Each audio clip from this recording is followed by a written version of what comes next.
Hello, friends. Welcome to the Seven Pillars Talk Show, where we dig in to the seven pillars of creating an unbreakable life. In case you forgot, those pillars consist of the seven key areas that it takes to transition from living really a life of imposter syndrome into a life of authentic confidence. And every week on the Seven Pillars Talk Show, we'll interview someone special who aligns with the seven pillars. So those pillars, of course, are our self-discovery, figuring out who we are, our mindset and mind shift. And spoiler alert, that's what we're digging into today. Our limiting beliefs, those things that hold us back. We dig into our defining moments and those trauma points. Now, again, not all defining moments are trauma, but all defining moments take us somewhere. Fifth pillar is our health. Sixth pillar is our community, which you're part of right now in the Unbreakable community. And finally, our seventh pillar, what we stand on, is our purpose. So if you would please join me for the next 35 minutes or so as we dig into our mindset and specifically how our mindset can affect our money and our behaviors associated with that. My special guest today is Kelly Griggs. She is with BKA Wealth Strategies, and she'll correct me if I got that title wrong, but she also is the founder of another group called Networking Boss Babes, where she's established a solid community to really support women. You may have met her at the last Unbreakable Women's Conference. I know you'll see her at the next one, but today we're really going to dig into our mindset and our mind shifting around money as it relates to creating our unbreakable life. So please give my friend Kelly Griggs, Newly Griggs, a round of applause and a clap and a comment on here. Remember, this is live. Ask comments, questions. Enjoy this conversation with us, and feel free to connect with Kelly during and after. All right, let's bring Kelly to the stage. Hey. Hello. How are you today? I'm doing great. How are you? I'm so good. You know, I went to see our mutual friend, Dr. Brittany. And when I was there, I saw something on the wall, and I actually posted about it on Facebook that made me think about you, Kelly, and because it made me think about legacy. And when I think about what you are doing for women in every area that you touch, is you are changing the trajectory of women's lives, and you are helping them leave a legacy. So before we go too deep into that, because that could be like its whole thing, I would love for you to talk to us a little bit about who you are and what you do and why you do what you do. Well, as you said, I'm Kelly Griggs, and it is a new last name. I just got married in February.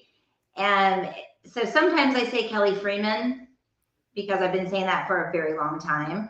Yeah. And some people know me as that. But if you know me, you probably know I just got married. And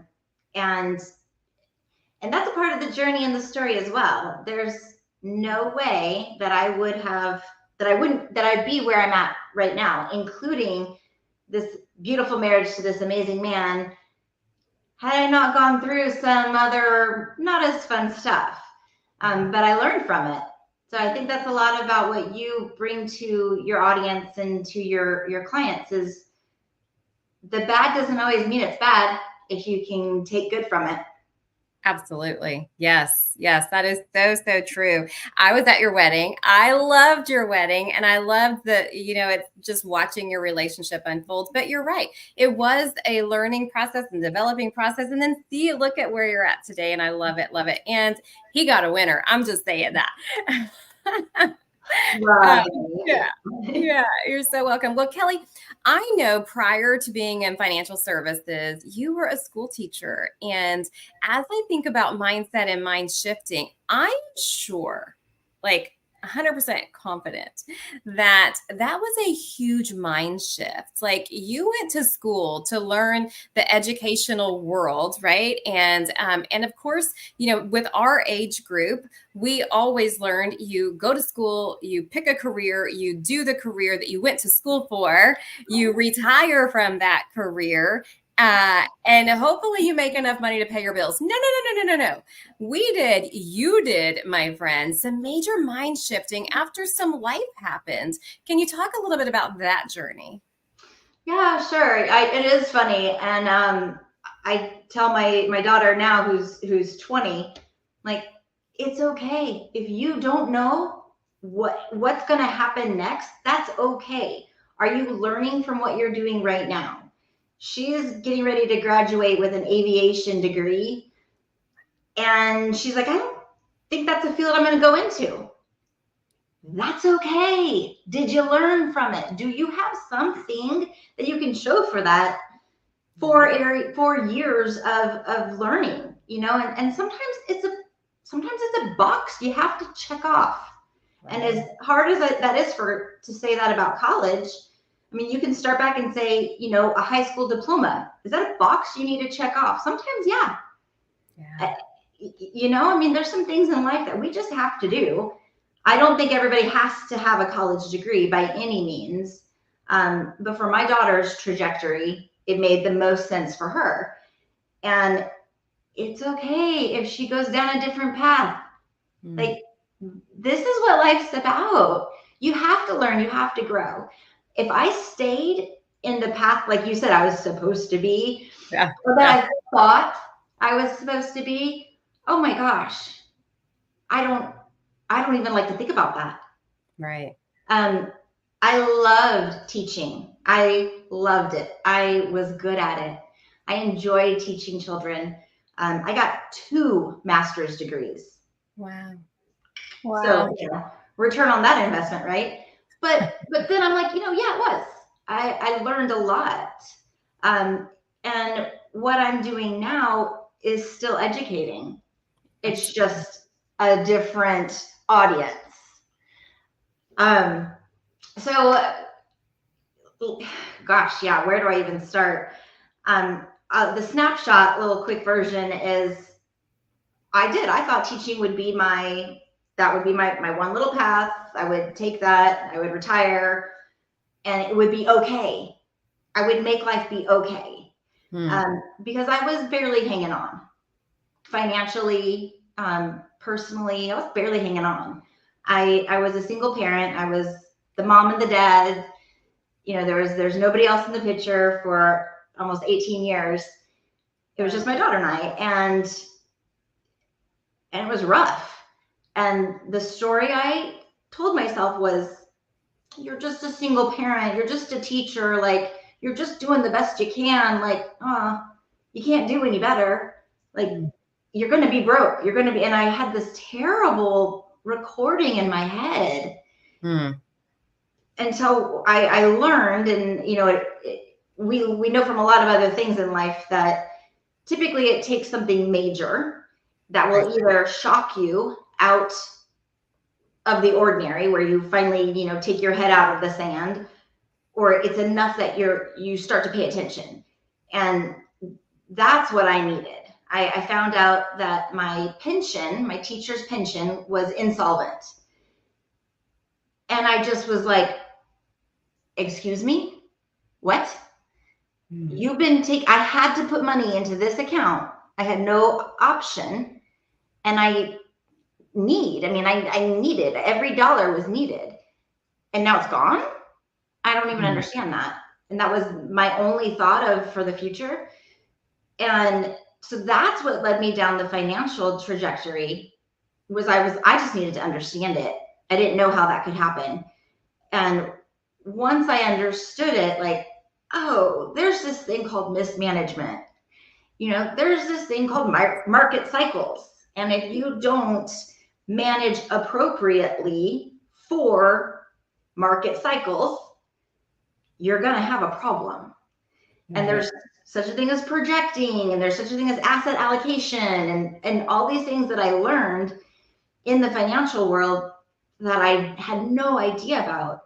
But I started paying attention, and I was still teaching, but I started learning about all the financial systems and how it works. And for all the teachers, I was so idealistic back then. I was like, I'm going to save all the teachers, every teacher in Colorado. I'm going to save them. I'm going to let them know you got to save outside of your pension, and we can do this, and we can do this, but it wouldn't have happened if I hadn't first worked on me. Well, that really hits the nail on the head right there, is working on ourselves, right? Because there's some integrity that goes into that. When we've done the work ourselves and we've learned it ourselves, it's a lot easier to say, let me show you, let me help you, or I felt what you feel. Like, I understand how you're feeling and I understand what that looks like. Well, I bet that transition was difficult. At what point did you say, I think I want to do this career? It was when I was getting so much resistance from other teachers, namely from teachers who they said that they weren't concerned about what that pension would be at some point. They would say, well, my husband, is the breadwinner of the family, and I'm not worried. My teacher's money is just extra, and it's not. And I was like, oh, well, I don't know what that's like. Yeah. But okay. But then I would have conversations of, but you're working really hard. Don't you want that to count for something? Don't you want to build something that you own, that you can stand firmly on? It doesn't even have to be about money, but it's about something real that you could have confidence in. Yeah. And that was when I started thinking, wow, women, I'm like, have a seat. We can do this. We don't have to just say, okay, well, the money I'm earning doesn't matter, or my husband's going to take care of it, or it's so little it doesn't matter. No, right. It does matter. The work you do matters. You got to make it matter, and you have to pay attention, and you might have to make some changes. So I think it's when I just started doing it for myself too. Like, at first I said I wanted to save all the teachers, and I got a lot of resistance. I had principals that would tell me not to come into their school. Wow. Well, because they wanted their people probably to value and trust them, and not kind of like have this what is like a strike or something, right? Yeah. I was like this whistleblower that was like, hey, did you know? And the principals would be like, no, we're good. And then you kind of get to a point where, you can, what is that saying? You can lead a horse to water, but you can't make it drink. Where I started saying, okay, well, I know that this matters. Financial confidence matters. And I want to work with people that it matters to them. And I didn't want this ceiling over my head financially that I felt in education. I mean, I felt like in order to earn more, it wasn't, could I work more in education? That wasn't it. I couldn't work any more in education. There was no more time that I could work. I was working as hard as I could. So in the financial realm, it was like, I can help. The more people that I help, the better my income can be. I can help other people's financial situations. I can help my financials. It was like, okay, I'm a hard worker. I'm going to take option B. Yeah. Well, and smart too. You got those 2 masters, but I think too, when you're aware of something, I feel like that's with our 7 pillars journey. One of the first things that I do when I bring somebody into my program is we do a personal life assessment, and it's a big deal. This personal life assessment gauges, how you would rank yourself and how you currently feel about your health, about your finances, about your relationships, about your, relationship with your partner, relationship with God, whatever, all of those areas that really matter to people. How would you rate yourself on a 1 to 10? And what that does is it brings a fresh awareness that, oh, like maybe there really is a problem over here. And one of the things that I'm finding in the world today is that everybody is just so distracted. Like, straight up, we are distracted. We are pulled in all these different directions. People that are self-employed are distracted because we're chasing the next thing, the squirrel, the whatever. We're going to the networking group. We're doing the thing. We're trying to show up on social because it's, the place to be, right? We But have to. yeah, we have to, right? But everybody, regardless of whether you're in ministry, you're in, a regular 8 to 5 career job, it doesn't matter. Like everybody is distracted. And there are so many tools and widgets out there that are designed to figure out ways to steal your attention, because when your attention is stolen, so is your money, because you're just spending all of these things, right?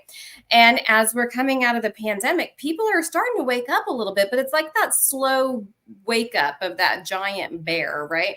And so as people are getting back, and let's say somebody comes out of the Unbreakable Life journey and they did their personal life assessment and they ranked finances at like a 2 or a 3, but they, as far as like a 1 to 10, but then they said, but it's really important to me, so I need to make some changes there. Kelly, what would be like a first step that you would sit down with somebody to bring awareness to their financial situation? Because I think a lot of times it's just, I don't know what I don't know, so I'm not going to put time and energy on it. Well, you've said all the things, Teresa. It's our lives are extremely busy. I don't care what job you do, how many kids you do or don't have. You're married, not married, it doesn't matter. I'm sure every single person listening to this is busy.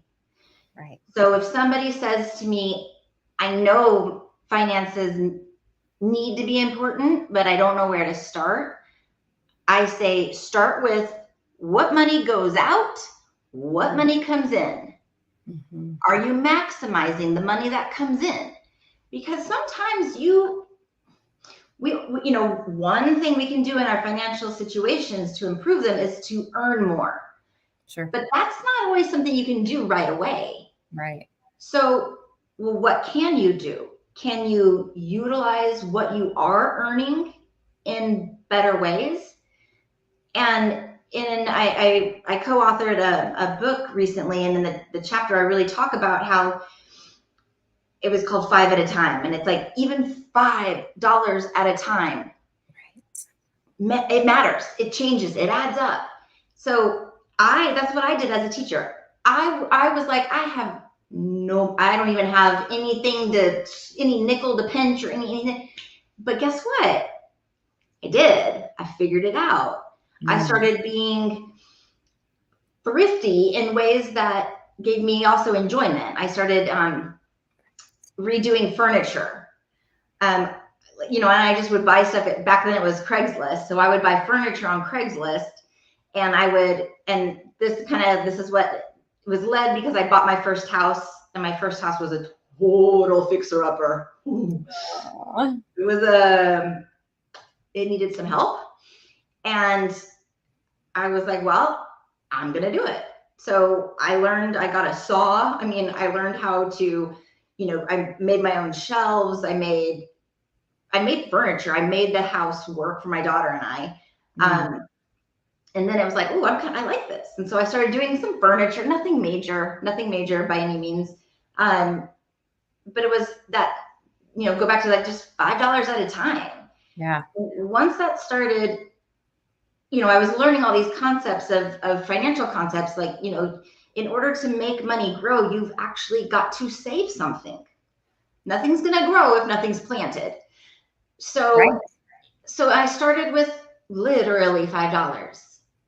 And then that snowballed, and that gave me momentum. And, and again, at this point I was still teaching. So it was doing things that I thought were, first of all, I had enjoyment. Like I enjoy sweat equity. That's just kind of how I'm built.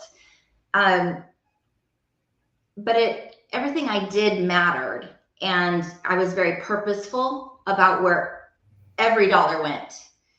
And that started changing my thinking, especially when I bought my house, especially when I started fixing that house with that sweat equity.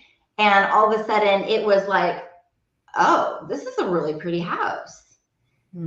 And I ended up selling it for almost double what I bought it for. And it was like, oh, still a teacher. I had still the same amount of nickels I was rubbing together, but I was using them more effectively. Yeah. I love that. And, let's say somebody has, because one of the things that the pandemic, it created some weird money behaviors, I feel like. And, you're laughing, you're like, oh, but when we think about what happened during that time, there was, a lot of government enacted deposits, funding, things like that. There was a lot of people that, weren't able to work. So they were receiving, unemployment. So it shifted a lot of behaviors in people as it pertains to money. And now, okay, there is no more government money out there, right? It is like, get to work, get to doing those things. So we're having to rebuild those muscles called discipline. And, potentially people have probably racked up a lot more unsecured debt, while at the same time, interest rates are astronomical, right? So if somebody were to come to you and say, Kelly, I got to get this together. Like, I am ready to get my life back in order, but I've got this debt and I've got this. How would you maybe coach them on a discipline side? Like, do we start with the debt? Do we start with the savings? Do we do a little bit of both? Like, what would you say? That's a great question. I have this question almost daily. If you bring it down to, we'll just say like a high yield savings account, you should be able to get about a 5% return. Okay, so a 5% return. I'm just going to use that as our kind of barometer here. Sure. And let's say you have consumer debt that's at 15%. So you're being charged interest at 15%. So if I'm that person, should I make sure that we all know that we need an emergency savings. That's like lesson one in finances. So if I need, 3 months of emergency saving, okay, and then so I can earn 5% on that, but I've got 15% that I'm owing. Mm-hmm. I will be the first one to say, get rid of your debt. Get rid of your debt. It doesn't, and you cutting out as many things as you possibly can to get rid of it quicker. Sure. Because you can't, what is it, steal from Peter to pay Paul or what? I mean, that's a horrible, exhausting cycle. And, sure. And so I just would tell people, get rid of your debt. Now, how you do that is going to be up to you. You can't say, well, I need to start saving. I need, this 15%, or I've talked to some people who have like 20% consumer credit card debt at 20%. And I'm like, yeah, you think you're going to earn 20% in the market? Maybe on a good year, but that's nothing you can stand firm on. Sure. It's highly unlikely. But what about the activity of the daily disciplines, creating habits? Because, once I've seen, of course, several times that people get out of debt, but if they haven't conditioned themselves with habits on saving, well, they're just spending the money anyway. So how do you get people to start thinking about savings habits? So putting your savings, making it automatic. When you get paid, there's so many great banks out there that allow you to have, the one in particular I use is SoFi, and I'm telling you, they should pay me because I tell everybody about them. But you can set up like unlimited amount of vaults in their savings, and it's a high yield savings. So I get paid and I have this percent goes to taxes. This percent goes to vacation fund that what we're talking about having. This other percent goes to date nights, and this percent and so I've got all the things that matter. Obviously taxes I can't do anything about, but I have to save for that. I'm not gonna have some shock on April 15th, like, no thank you. Yeah. But the things that I want to go on vacation with my husband, with my daughter, with my bonus son. Like, I want to do those family things, but they can't be at the cost of not paying for taxes or not saving for the future. So I automate my savings. A certain amount goes to retirement funds. That's for way later, right? But I also think it's really important to in the beginning, those percentages. So if I'm saying, I'm just going to say 5%. So 5%, went into vacation fund, 5% went to retirement fund, 5%. We'll just use that as an example. It's important to still have some things that you're looking forward to and you're working towards in the near term versus having everything 20 plus years from now. Sure. I've met clients that they're like, those are all retirement dollars, all retirement dollars. I'm like, retirement's 30 years away. Right. How are you enjoying today, right now? This world that you're living in, because hopefully you're working hard. And if you're working hard, you also need to enjoy life and your family and your friends. So it's making those percentages, just kind of allocating a certain amount. Now, as you grow your income, obviously the amounts that you can put away for each of those things gets bigger. Right. So that helps you. Yeah. But you're still saving, you have to put taxes away, especially if you're self-employed. That is just not that's not the thing you want to go under. You don't want to die on the tax hill. No, don't die on that hill. No. And there are other resources you would want to get involved with too, because there are ways to mitigate some of that and to, count things. But I love that. And I love how you can still utilize all of the tools that you've learned in the teaching world. And now you get to really do that. And you're, obviously as a teacher, your goal is to raise up these young ones. And as parents, our goal is to raise up the young ones and make an impact. And what you're doing is still doing that, but it's a multi-generational impact as well, because kids see it. One of my favorite quotes is more is caught than taught, right? We're teaching behaviors and patterns to our next generation. And it's so important, like we talked about at the very beginning of this call, that mindset of, pick a career, go to college, do all those things. That was something that stuck with us and potentially, and for myself, held me back from leaving a career that I had learned my amount I needed to learn from. Before I got into being self-employed fully, I was in financial services. I was a branch manager and a business development officer and a licensed security rep for like 16 years. But I learned enough to go and now use those same skills to be self-employed and to ultimately help people through different various angles with that. But it's learning these things and having an open mind to know when it's time to shift, because not all placements are permanent, Yes, I love that. I love that so much. You have to feel good and confident and secure in what you're doing day to day. Yeah. And surround yourself with the right people. Yeah. So let's go back to that for a minute, because one of the things that you talked about, and I felt it in my core when you said it, when you talked about, you were working with people who had the same mindset that you had, right? As you were working as a teacher, and you were trying to shift other people's mindsets by giving them wisdom and access to all the amazing things that you learned. But until they were ready to receive it, they're not going to do it. That is actually the reason that my succession of my Unbreakable Life coaching doesn't start with like health. To me, if I could say the most important pillar that has made such an impact in my life, I would say it was health. But I couldn't start with health, because if I wasn't mentally ready, it didn't matter what diet you wanted to give me. It didn't matter what Botox shot. None of that stuff mattered, right? If I wasn't ready for it. And we find that as we start leveling up and we start having our mindset shifts and learning a different way, that the people that were in that space with us don't always excel at the same speed. And that can be frustrating. And so you came into this world and you decided, I'm going to create my own tribe. Will you talk a little bit about that? I did. I look back on that now and I'm like, that was so brilliant.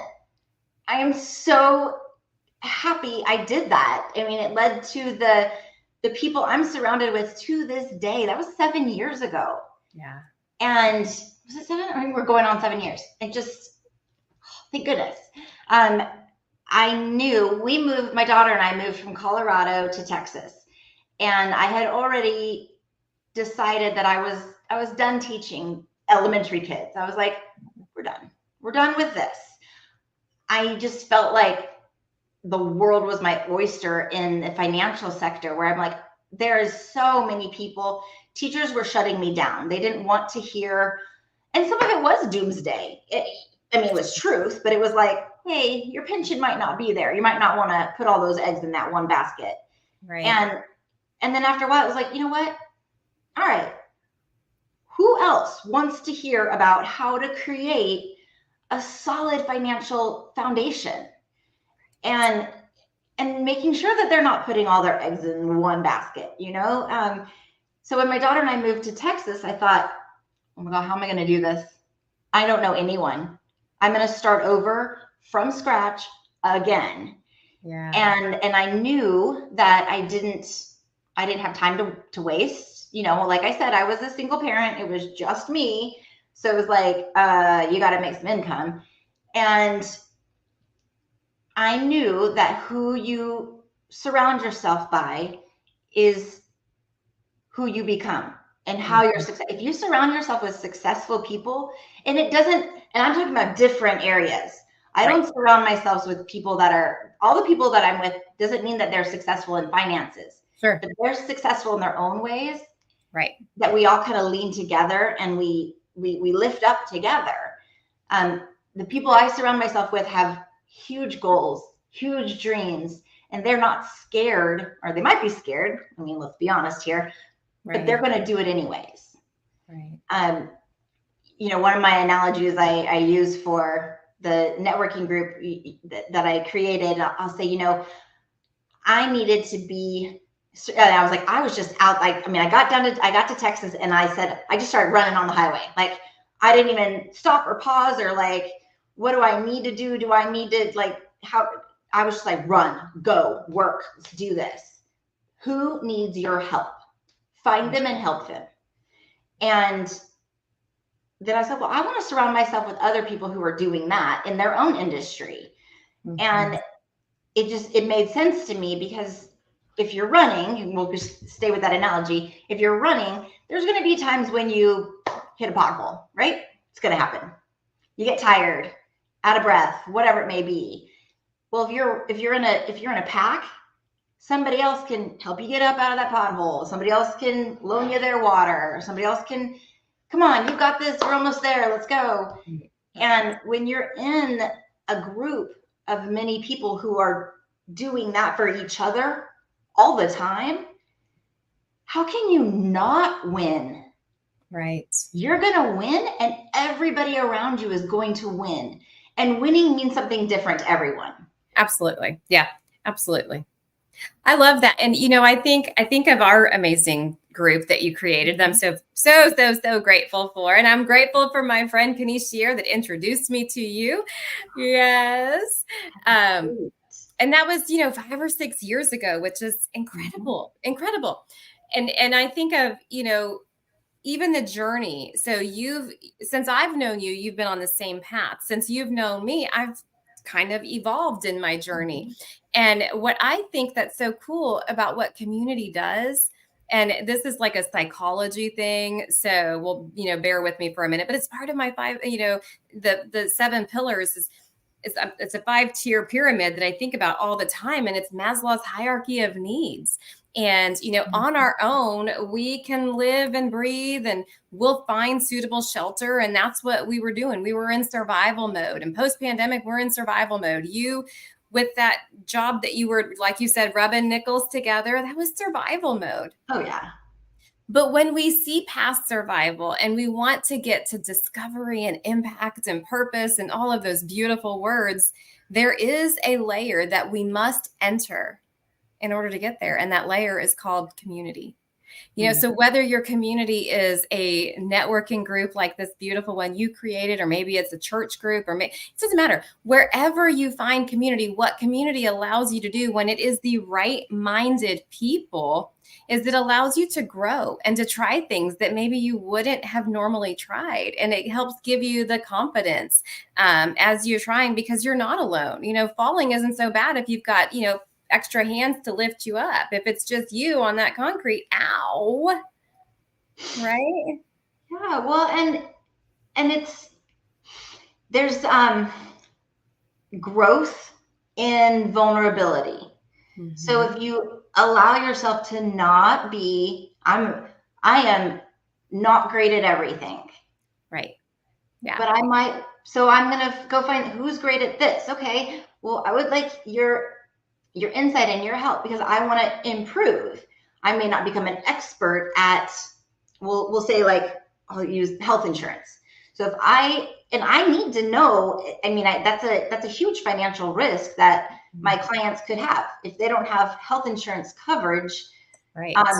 That's a huge financial risk. So I'm not an expert in health insurance, but I have a dear friend who is. So I can say, all right, I don't need to be the expert. She's the expert. You need to help them however you can, so that we cover that financial risk.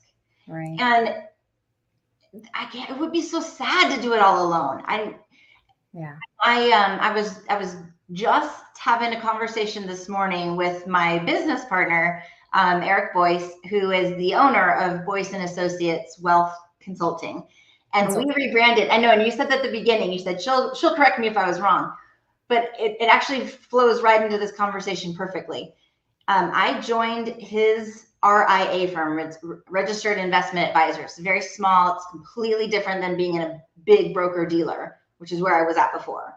So I went from a huge broker dealer with quotas and the pressure and the commission structure and like dog eat dog, to a small RIA, and we work as a team. And I really didn't believe him until I got to live it with him. And I've been there for 4 years now, and having a team in all different aspects, right? And that's a different team than my group of my boss babe, professional business women that I work with. So it's a different team. But when I first joined the company, it was BKA.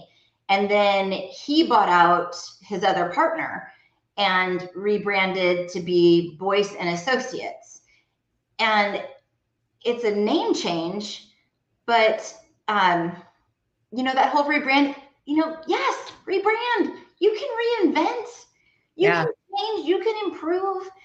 It's no big deal. Like, is it hard to say, well, I'm Kelly Griggs instead of Kelly Freeman? I'm not a different person, but something different has changed. I entered in a different team there too. Yeah. And I was telling him just this morning, I was saying, I'm so thankful that you allow me to be the expert. I get to be an expert in financial planning, and I can own it, and I can really dive in. I can learn Social Security optimization strategies. I can learn pension maximization. I can learn risk management. I can all those things that come into financial planning. And then he is the expert in investing and the wealth management side, where I'm like, fantastic. You get your 30 years plus that you are an expert in that, you can stay the expert. My clients deserve your brain in there and my brain here, and together, it's like perfect heaven. But I love that. But thank goodness we're not in it alone. I couldn't be, people say what is it? The jack of all trades and the master of none, or whatever. Yeah. We're trying to be the expert at everything. No, we're not designed to be.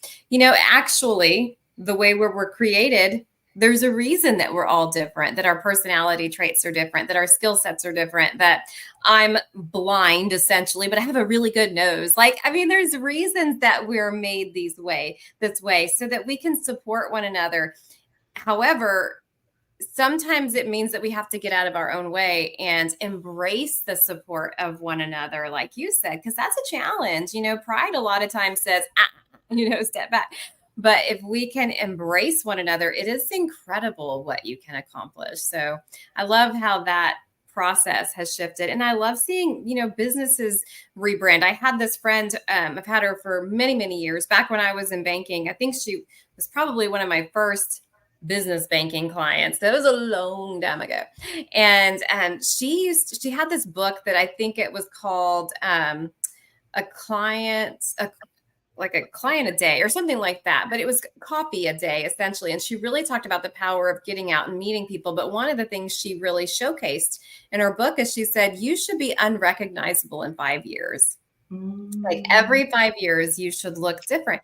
And I never really got that until I look back now, like 4 or 5 years ago, and I'm like, whoa, Nelly, like that was a different person. Now, our hearts are probably the same, and my height sure didn't change, but my thinking changed because we're in that university of you, always wanting to grow, always wanting to develop. And when we do that, we can bring a whole new element to the table. And thank God for people like you and for, people like me that are willing to do that work. Because when we show up places, we elevate people. And I love that. I love it.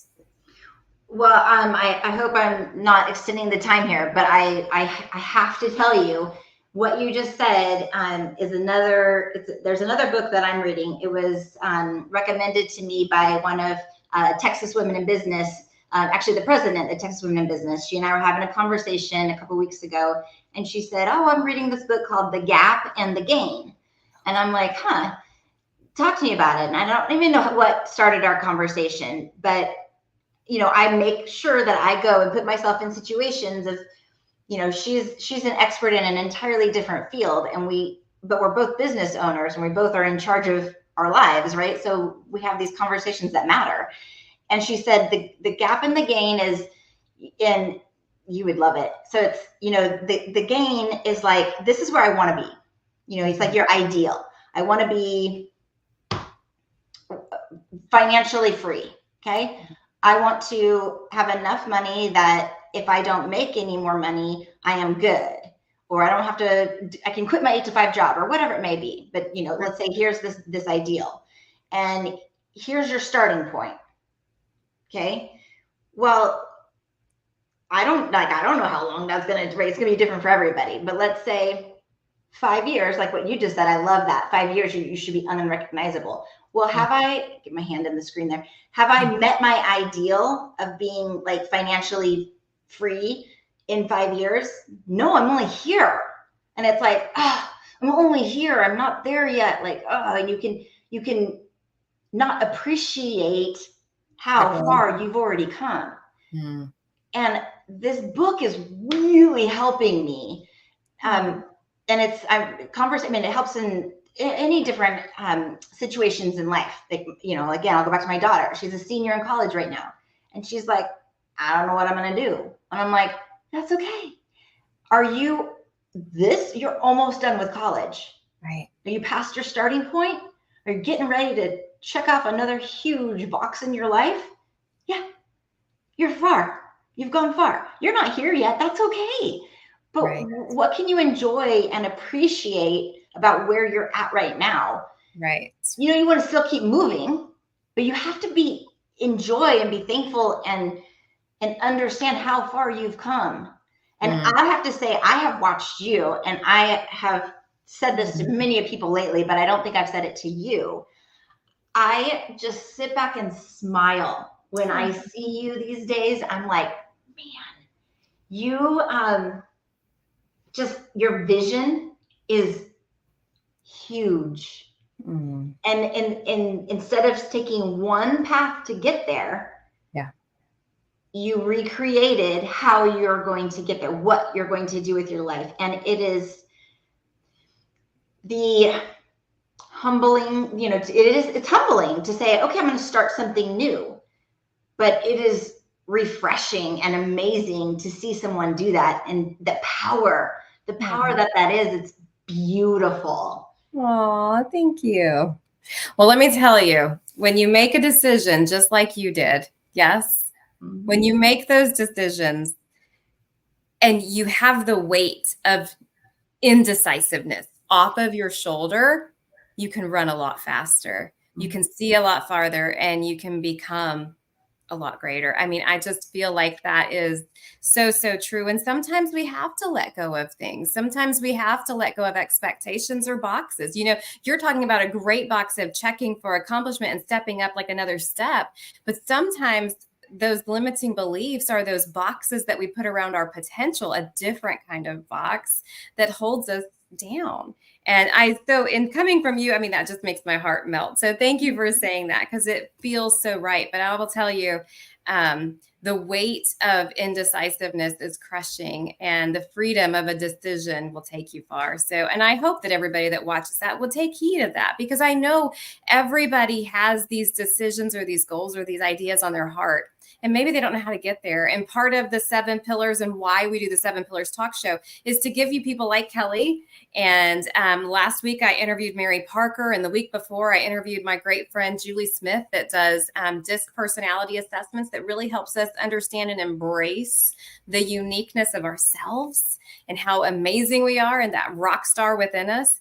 But, you know, we aren't designed to do these things alone. So bringing people in and being part of the community is what it's about. But Kelly, I adore you, and I'm so grateful that I get to be in your circle. I noticed at your wedding how large your circle is, but it's because you're so inclusive and loving, and you create a great space for a lot of people to grow. So thank you for who you are and what you do. Oh, thank you, my friend. Yay! Well, it's a fun journey. Glad we're on it together. Me too. Me too. Well, we are going to post Kelly's contact information because I'm sure, Kelly, there's going to be a lot of people that are going to say, I'm ready to take the next step financially and I need some help, like with my money mindset. So I know people will probably be reaching out to you. So we'll include that. I know they'll also get to see you at the next Unbreakable event, which is August 22nd. So excited about what's coming there. A lot more exposure for community and the next steps for your Unbreakable life journey. But thank you so much. Thank you to our guests who watched this with us. And we will see you next time on the 7 Pillars Talk Show. So until then, go out and make it a